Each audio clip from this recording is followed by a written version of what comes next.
trajo su Biblia? ¿Trajo su espada? Sí, la tiene ahí. A ver, muéstreme la espada, porque en estos tiempos que vivimos, los soldados de Dios tienen que tener la espada bien afilada y manejarla bien para ganar todas las batallas que el diablo nos plantea. ¿Amén? Mire, en el año 930, 931 a.C., ocurrió un hecho bastante trágico, bastante malo, negativo para el pueblo de Israel. Fue tan malo lo que pasó en esos años que el pueblo de Israel comenzó a tener grandes pleitos entre ellos. Comenzaron a pelearse los israelitas con los israelitas, comenzaron a maltratarse, comenzaron a generar tensión, hubo guerras civiles, hubo muerte, hubo matanza, hasta el punto tal que fue tan grande la tragedia de lo que pasó esos años que el pueblo de Israel se dividió en dos grandes reinos. Me refiero a que el año 930-931 murió el rey Salomón.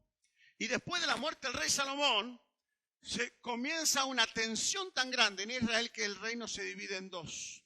Por un lado, el reino del norte, que iba a estar compuesta por las 10 tribus, ¿sí?, de Israel, y que iba a tener su centro de adoración en la ciudad de Samaria.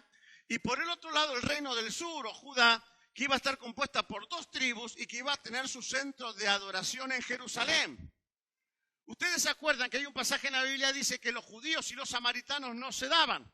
Sí, eso tiene que ver porque era tan grande la tensión y se llevaban tan mal entre ellos como pueblo que tomaron la decisión de dividirse. La muerte de Salomón trajo un antes y un después en la vida del pueblo de Israel. En estos dos reinos muchos reyes fueron gobernando y la Biblia dice que hubieron reyes buenos que hacían lo que agradaban a Dios y había reyes malos y otros reyes muy, pero muy malos, porque se apartaban de Dios, incurrían en el pecado y generaba una maldición sobre todo el pueblo que ellos estaban gobernando o ministrando en ese tiempo. Y en este momento del periodo de los reyes, dice que el Señor, que ama tanto a su pueblo como nos ama a nosotros, Él enviaba mensajeros para recordarle al pueblo las verdades de Dios, a fin de que el pueblo pueda volverse y encaminarse para recibir de Dios la bendición y todo lo que el Señor tenía preparado para sus vidas. Esos mensajeros los conocemos como los profetas. Yo hoy quiero hablarte de uno de los profetas menores. Hay 12 profetas menores en la Biblia. Yo quiero mencionar un profeta menor que trabajó y tuvo su ministerio en el reino del norte, que se llama Amós. Usted tiene en su Biblia un libro pequeño de 9 capítulos que se llama Amós, así que si quiere buscar ese libro pequeño ahí en el Antiguo Testamento, ahí donde vamos a trabajar y donde vamos a posicionar en esta tarde para poder escuchar la palabra del Señor. Amós tiene 9 capítulos. Los primeros 2 capítulos de Amós son mensajes de Dios a través de su profeta para hablarle a las naciones enemigas de Israel. Cuando hablamos de naciones enemigas en aquel tiempo estamos hablando de la nación de Tiro, de la nación de Moab, de la nación de Amón, de la nación de Judea, que estaban ahí y eran enemigos de Israel. Y Dios va a declarar, en los primeros 2 capítulos de Amós, va a declarar sentencias sobre los enemigos de Israel. Así que cuando usted lea el libro de Amós, lo va a leer, el libro de Amós completo, son 9 capítulos, no es muy largo, se va a dar cuenta que hay mucha sentencia de parte de Dios en contra de estas naciones que atentaban contra el pueblo de Dios, que era el pueblo de Israel. Y también en los capítulos 1 y 2 vamos a encontrar que hay palabra de Dios contra su pueblo de Israel también. Los capítulos 3 al capítulo 7 nos vamos a encontrar con diferentes poemas que va a desarrollar Amós, ¿sí?, donde Dios enfáticamente va a hablar contra su pueblo. Te hago una pregunta, ¿es lo mismo hablar con alguien que hablar contra alguien? ¿Es lo mismo hablar con alguien que hablar con... ¿Qué sería la diferencia? ¿Qué sería hablar contra alguien? ¿Hablar mal? ¿Qué más? ¿Maldecir? ¿Qué más? No le favorece, no hay muchas cosas buenas para decir. ¿Qué más? Criticar. Bueno, Dios va a hablar no con Israel, sino va a hablar contra Israel. Porque Dios tenía muchas cosas para reclamarle a su pueblo. Y Dios estaba un poquito molesto, porque también dice la Biblia que Dios llega a momentos que se enoja, se aira y se molesta con muchas de las actitudes que tenemos los seres humanos. De hecho, el diluvio universal fue el resultado de la molestia de Dios con su creación, el ser humano.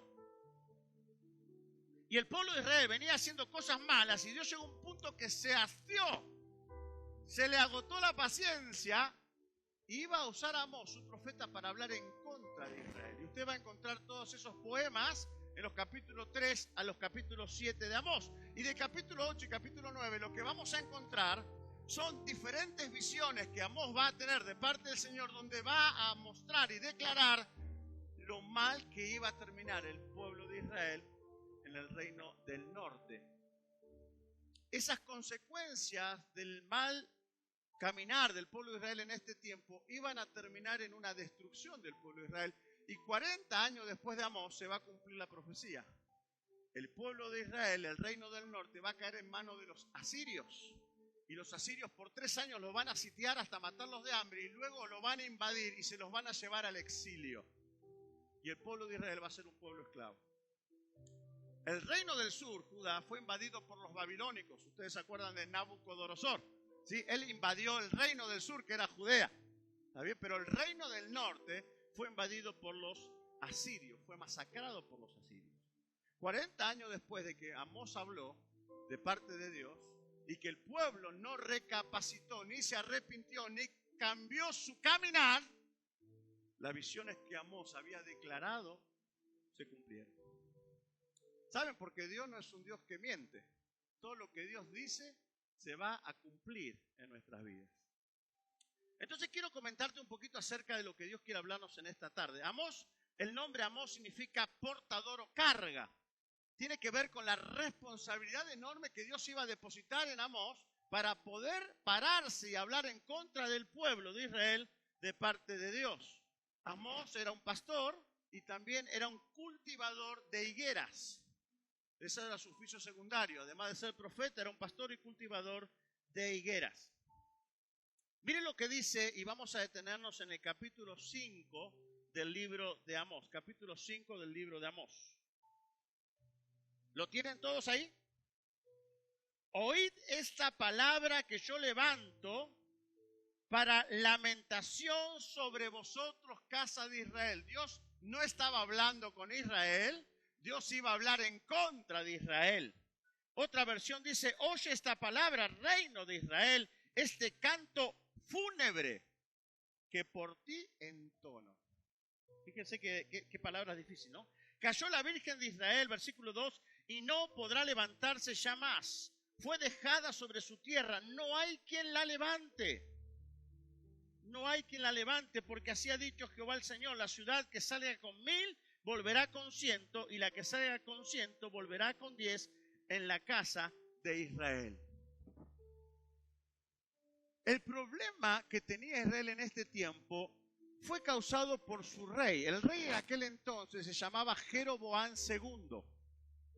Jeroboam fue un rey joven que tenía una impresionante capacidad de lucha. Era un estratega de guerra impresionante y a causa de esa habilidad, Jeroboam ganó muchísimas batallas y ganar las batallas le trajo como resultado una mayor expansión territorial, le trajo como resultado una amplia cantidad de riquezas, dinero, oro y todo lo que se podía recibir como botín por haber ganado otras guerras, le trajo prestigio, le trajo ser alguien renombrado en medio de la sociedad de aquel entonces. El problema de Israel en este tiempo había sido el resultado de que Israel había comenzado a prosperar. Le estaba yendo bien a Israel. Tenían fama, tenían territorio, tenían riqueza, eran reconocidos, eran respetados. Le estaba yendo fantástico a causa de la capacidad del rey de poder ganar guerras y batallas y poder conquistar nuevos territorios. Esto mismo pasa en la vida de mucha gente. De muchas personas hoy cristianas y no cristianas. Cuando le empieza a ir bien la cosa, en vez de acercarse más a Dios y tener tomada la mano de Dios, se sueltan de la mano de Dios y se apartan a causa de lo que han logrado conseguir, de la riqueza, de la fama, la reputación, el trabajo y todas las cosas buenas que le pueden pasar en la vida. Jeroboam, como estaba tan confiado en sí mismo, no solamente estaba disfrutando de ese tiempo de éxito, sino que además ese éxito trajo consigo grandes consecuencias, como una amplia idolatría. Comenzaron a adorar a falsos dioses. En el reino del norte se construyeron grandes templos para adorar a otras divinidades que no sea Dios. Comenzó a haber una gran inmoralidad sexual. Comenzó a haber un gran maltrato entre la gente. Comenzó a abrirse una gran brecha entre los ricos y los pobres. Una brecha donde los más ricos oprimían a los pobres hasta el punto tal que comenzó a existir lo que es la esclavitud en el pueblo de Israel. El paganismo invadió las calles. Comenzaron las prácticas ocultistas y prácticas religiosas que iban en contra de los principios y los mandamientos de Dios. Todo ese caos moral, religioso, espiritual, comenzó a destruir la vida del pueblo de Israel, porque el pueblo de Israel comenzó a alejarse de Dios. Poco a poco comenzó a apartarse de los principios, de los mandamientos, de los preceptos, de todo lo que Dios le había instruido al pueblo de Dios para que pudieran hacer a fin de que sean bendecidos por Dios. El gran problema de Jeroboam es que Jeroboam se confió en sí mismo, se confió en sus habilidades, capacidades, en sus logros, en sus éxitos, en todo lo que había alcanzado, y llegó al punto que se terminó olvidando de Dios. ¿Sabe? Hay mucha gente que llega al camino del Señor porque tiene grandes necesidades, pero cuando las necesidades son suplidas, así como vinieron, lamentablemente muchas veces también se van. Vienen porque no tienen trabajo, pero cuando lo tienen ya dejan de venir a causa del trabajo. Vienen porque no tienen auto, pero como lo tienen, después a causa del auto ya no dejan de venir. A veces el avance en la vida, la prosperidad, los logros que tenemos, en vez de acercarnos a Dios, lamentablemente terminan alejándonos de Dios. Y alejarse de Dios significa, entre otras cosas, la muerte repentina de nuestra vida espiritual. Puedo tenerlo todo por fuera, pero si yo no lo tengo a Dios, espiritualmente yo estoy muerto. ¿Recuerdan lo que dice el libro de Efesios capítulo 2? En el versículo 1 en adelante dice que nosotros fuimos concebidos en pecado y estábamos muertos en nuestros delitos y pecados. Estábamos muertos en nuestros delitos y pecados, más en Jesús tuvimos vida. ¿Vas en Jesús? Pudimos volver a nacer y ese nuevo nacimiento trajo a nosotros vidas. Romanos capítulo 6 versículo 23 dice que la paga del pecado es muerte. Alejarme de Dios, separarme de Dios, no cumplir los mandamientos de Dios, no ajustarme a los preceptos de Dios, no amar a Dios de la manera que Dios desea que yo lo ame, significa poner mi vida en una condición de pecado. Y tarde o temprano el pecado acarreará sobre nuestra vida la muerte. Así como decía el hermano Víctor que la bendición de Dios nos va a alcanzar, si yo me alejo de Dios y comienzo a caer en el pecado, también la muerte me va a alcanzar y la destrucción va a alcanzar mi vida en todas las áreas. El pueblo de Israel lo tenía todo, pero había perdido lo más importante, había perdido su centro, había perdido su enfoque, había perdido de vista al dador de la vida, a Dios. Y en este contexto, Amós va a ser usado por Dios para hablar al pueblo o hablar en contra de este pueblo. Y en esto quiero detenerme en esta tarde, porque en la Biblia la palabra vida, solamente en el Evangelio de San Juan, se menciona más de 36 veces. Y en el libro de San Mateo se menciona 7 veces la vida, vida abundante, vida eterna. ¿Sabe? Jesús en un momento él dijo, al que tiene al Hijo, tiene la vida.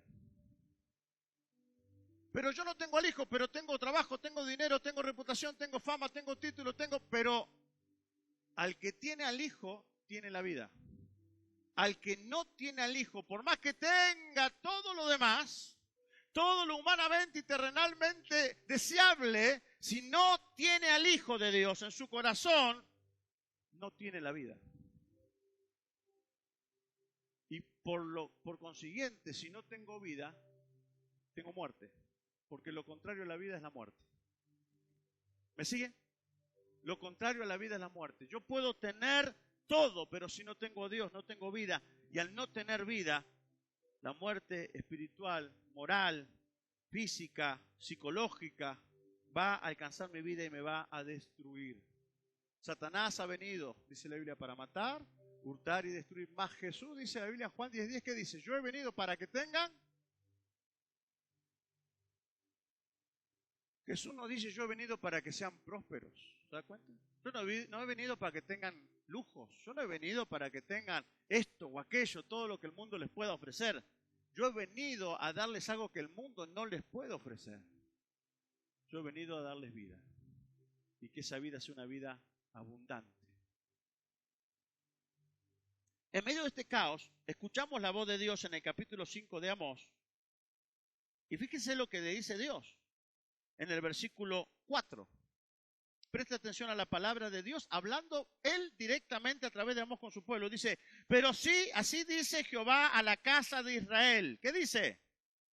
Buscadme y viviréis. Buscadme y viviréis. Versículo 6. Buscad a Jehová y vivid.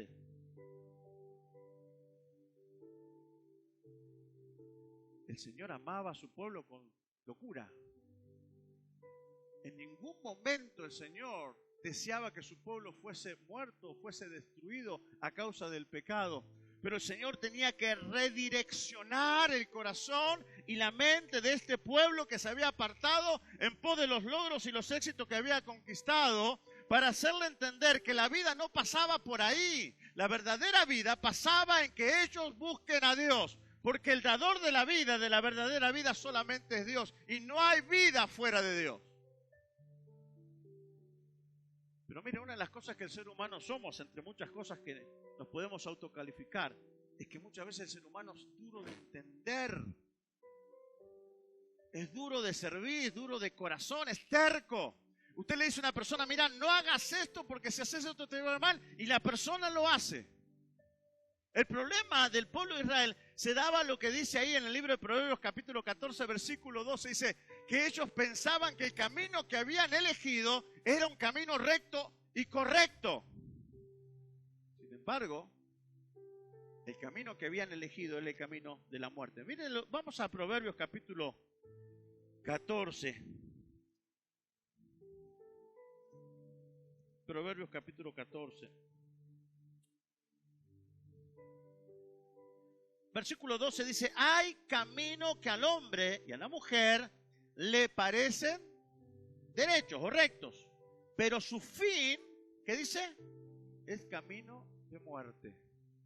Pero a mí me parece, pastor, que si yo voy así, hago esto, a mí me parece que si hago lo otro, yo creo que hay caminos que a vos y a mí nos parece que son los indicados, pero el resultado de esos caminos y esas malas decisiones, lo único que van a acarrear es muerte en nuestras vidas. Otro pasaje ahí cerquita en el libro de Proverbios, capítulo 3, versículo 7, dice, no seas sabio en tu propia opinión. A esta gente no se le podía decir nada porque ellos creían tener la respuesta para todo. Ellos creían saber que eran altamente sabios en su propia opinión. Y se olvidaron de este proverbio que dice, no seas sabio en tu propia opinión. Proverbios capítulo 3, versículos 7 y 8. Hay gente que se la cree tanto que no es capaz de escuchar a Dios. No es capaz de pedir consejos. No es capaz de venir a la palabra de Dios y escuchar lo que Dios tiene para decir. Y no solamente escuchar, sino que obedecer lo que Dios está diciéndonos. Y este pueblo pensó que el camino de la riqueza, de la inmoralidad, de la idolatría, de la violencia, del maltrato, de la fama, era el camino que ellos querían tener, era el camino recto. Y se olvidaron de los caminos rectos de Dios.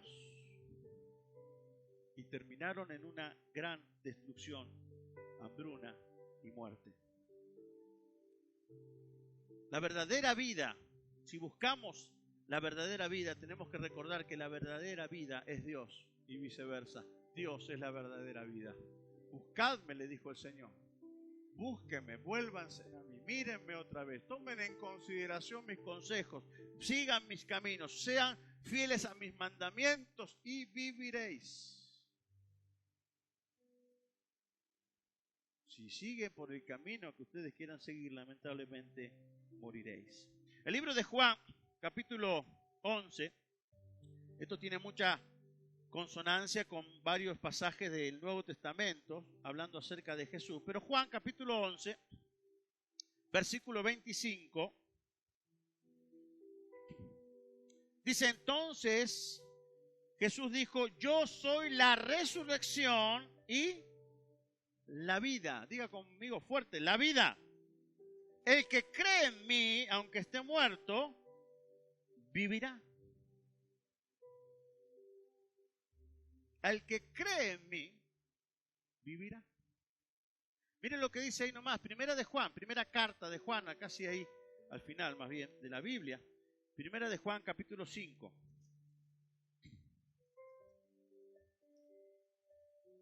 Versículo 11.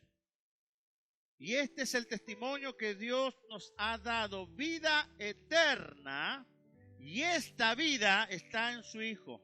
El que tiene al Hijo, esto es Jesucristo, tiene vida. El que no tiene al Hijo de Dios, ¿qué tiene? No tiene vida, tiene muerte. El mundo nos tienta permanentemente para que pongamos nuestra esperanza en alcanzar todas aquellas cosas que nuestro corazón muchas veces anhela, pensando que al obtenerlas vamos a estar vivos, nos vamos a sentir vivos, nos vamos a sentir plenos, nos vamos a sentir completos. Por eso los afanes de la vida. No os afanéis, dice la Biblia, ¿no? Y nuestro hermano Víctor decía, Mateo 6:33, más buscar primeramente. Pero aunque eso está en la Biblia y muchas veces la tenemos en la teoría, en la práctica nuestra vida se desvive para alcanzar todas aquellas cosas que consideramos son esenciales para poder vivir y vivir bien. Y el Señor, por el otro lado, nos dice, no, la vida no pasa por la chequera. En medio de este contexto, el Señor les dice cómo ellos podían buscar a Dios. Y acá tengo 3 consejos prácticos que quiero dejar de parte del Señor para nosotros en esta tarde. El primer consejo está en el versículo 12, capítulo 5, siempre en el capítulo 5, versículo 12. Porque yo sé de vuestras muchas rebeliones y de vuestros grandes pecados. Sé que afligís al justo y recibís cohecho, y en los tribunales hacéis perder su causa a los pobres. El primer consejo que Dios les da al pueblo para que ellos puedan volver a buscarle y puedan así vivir verdaderamente es, muchachos, no encubran sus pecados. Yo lo sé todo. Yo sé lo que ustedes hacen en los tribunales, a escondidas en las casas. Yo sé lo que ustedes están haciendo con los pobres. Yo sé cómo ustedes están tratando a los demás. Yo sé cómo ustedes hacen cohechos, cómo hacen negocios turbios por ahí. Yo lo sé todo, yo lo veo todo. Yo tengo registro de todo, le dice Dios. No encubran su pecado. Más bien confiesen los pecados para recibir perdón de Dios. Y esto tiene mucho que ver con lo que dice Proverbios 28:12, cuando dice, el que encubre su pecado, ¿qué dice? No prosperará. Mas el que lo confiesa alcanzará de Dios misericordia. Mientras callé, dijo David, mientras encubrí mi pecado, se consumieron mis huesos, me estaba muriendo en vida.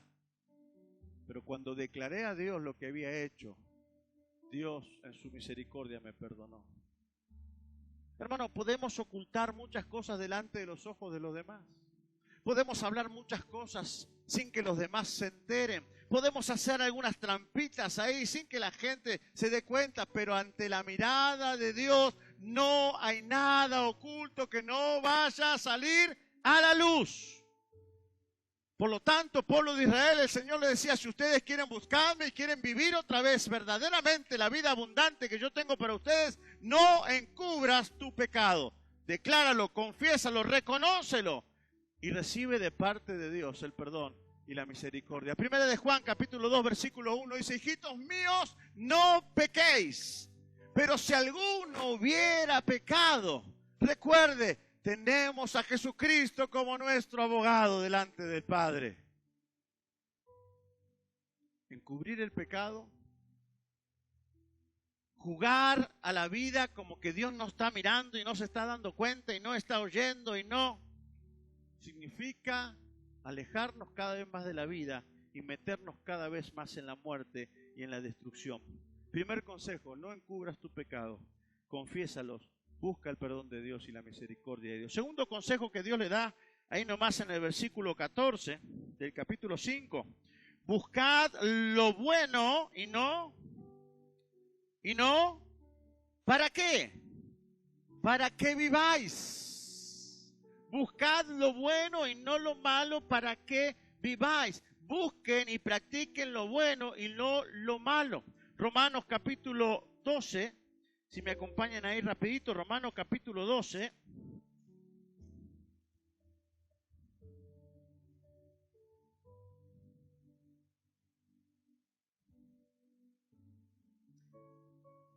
Dice al final del versículo 9, Romanos 12, 9, al final dice, aborreced lo bueno.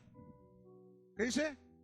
Aborreced lo malo y seguid lo bueno. Primera de Juan, capítulo 2. Al final otra vez, Primera de Juan, capítulo 2, 15. A ver, 2, 15.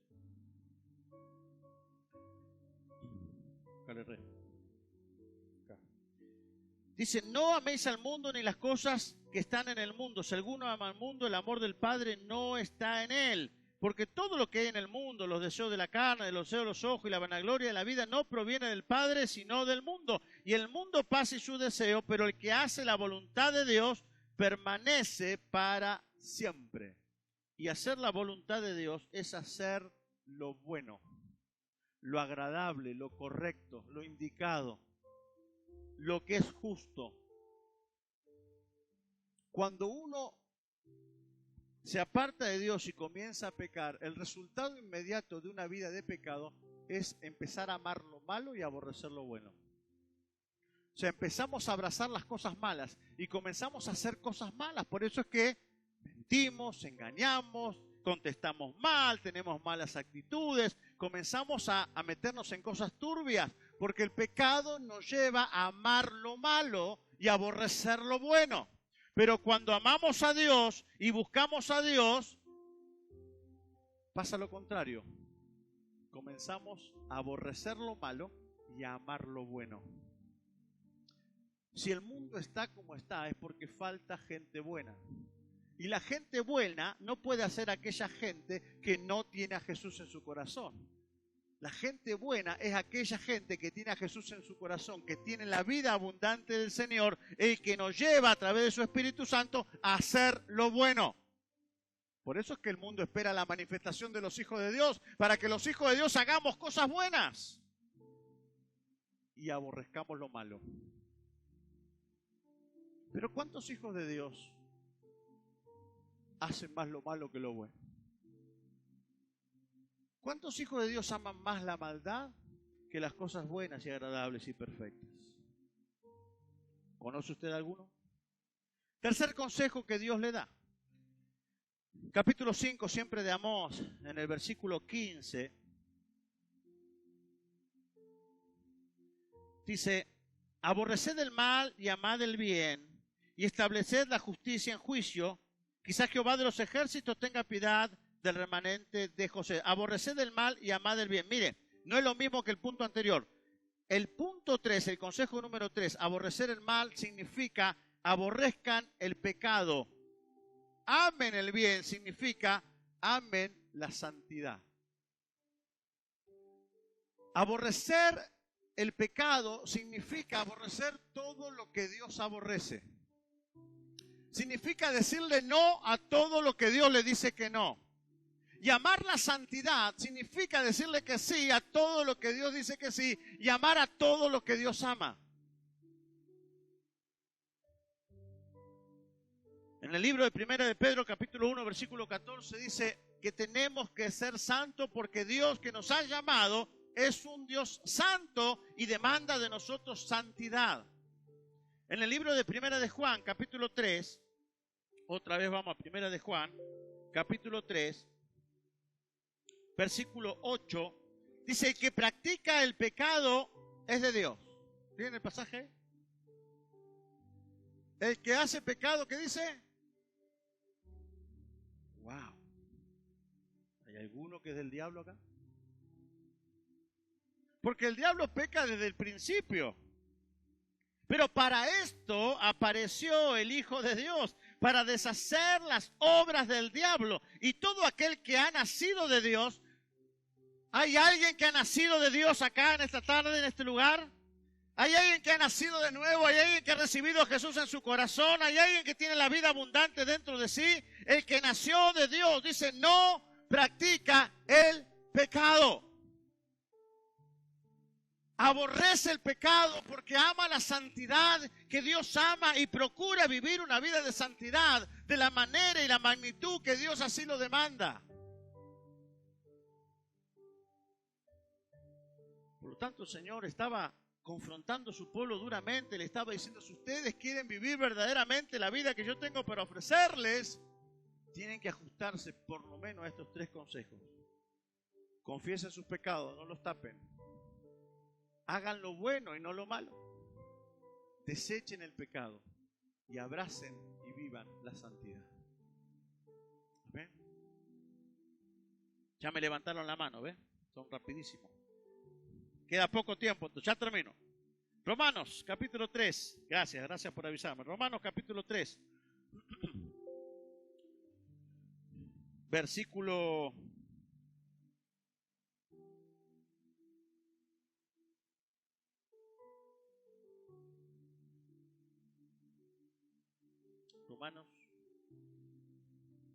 3.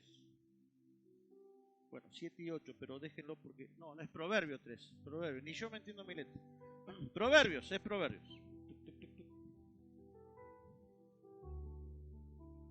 En la otra vida tenía que haber sido médico. Proverbios capítulo 3. Dice: no seas sabio en tu propia opinión, teme a Jehová. Y dice: y apártate del mal. Porque si te apartas del mal, será medicina a tu cuerpo y refrigerio para todos tus huesos. Apártate del mal. Ahora sí,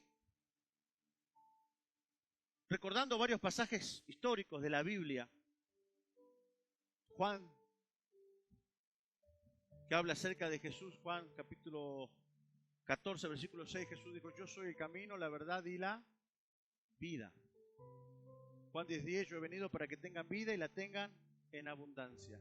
Recordando que la verdadera vida solamente viene de parte de Dios y que Dios es la verdadera vida que todo ser humano necesita, es que quise terminar este sermón con una hermosa canción que escribió un cantautor cristiano allá por el año 1990, ya hace casi 34 años, y él se llama, porque todavía vive, se llama Marcos Vidal. Varios de ustedes quizás han escuchado este nombre, Marcos Vidal. Y él escribe una hermosa canción que tiene una letra, para mi gusto, una letra muy profunda y que tiene mucho que ver con lo que Dios nos está hablando y ministrando en esta tarde a través de su palabra. Cada vez más violencia, más maldad en la tierra. Parece que el amor ha muerto y la locura reina sobre la humanidad.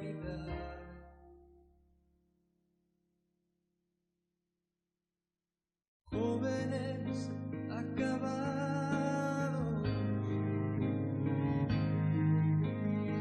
niños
nos gusta jugar y nos gusta preguntar aquello que hace tiempo sabemos ya.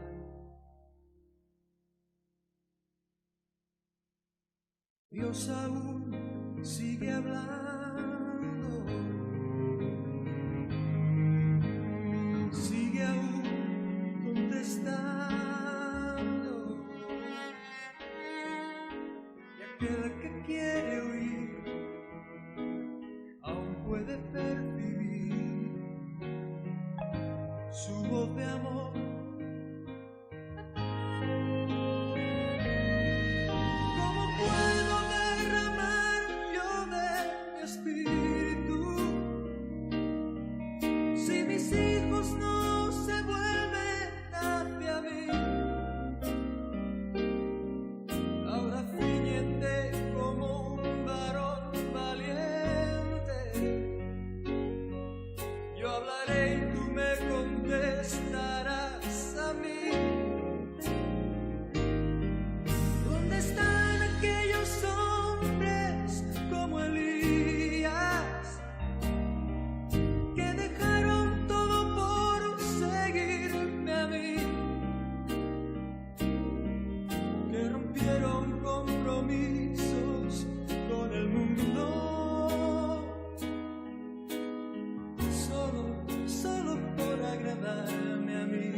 Jóvenes acabados,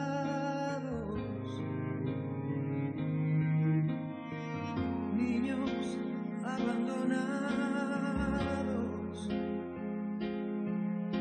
a precio de placer, y pagan inocentes los errores de otros en el ayer. Si mi pueblo se volviese y me buscase, renovando así su entrega y su fe, si me amase como aman sus caminos, si olvidase los rencores del ayer, yo abriría de los cielos y la tierra hoy vería mi poder. Mientras tanto aún repito como antaño, buscarme, buscarme, buscarme.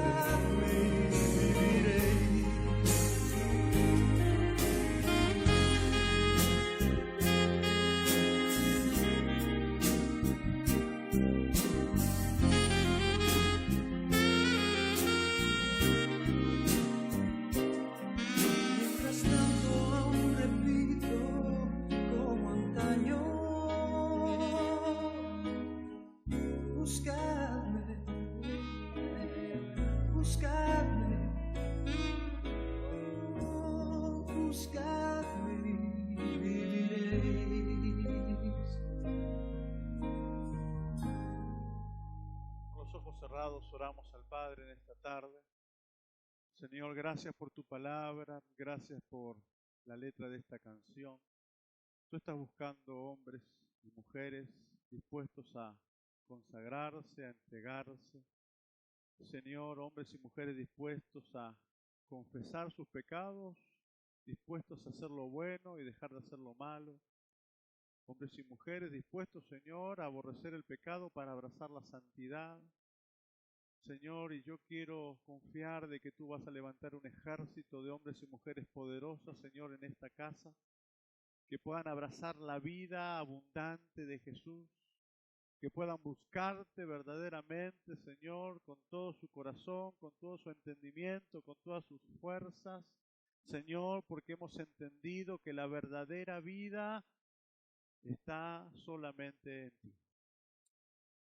Espíritu Santo, en este silencio, en esta calma de esta tarde, me gustaría que tú puedas ministrar a cada corazón, Señor, y llamar a aquellos que tú tienes que llamar para la tarea del ministerio, inquietar a quienes tengas que inquietar, sacar de la comodidad a quienes tengas que sacar de la comodidad, para levantar un poderoso ejército que haga milagros y proezas y maravillas en este tiempo en el nombre de Jesús. Gracias por tu palabra. Yo sé, Señor, que algo va a suceder. Yo sé que algo va a pasar. Estoy seguro y convencido, Señor, que aquí están las mujeres y los hombres valientes que tú quieres usar en este tiempo. Habla con ellos, Señor, y permite que podamos decirte, sí, Señor, como dijo Isaías, heme aquí, envíame a mí. Gracias por este tiempo. Oramos y te damos la gloria en el nombre de Jesús. Amén y amén. Gloria a Dios. Que el Señor les bendiga.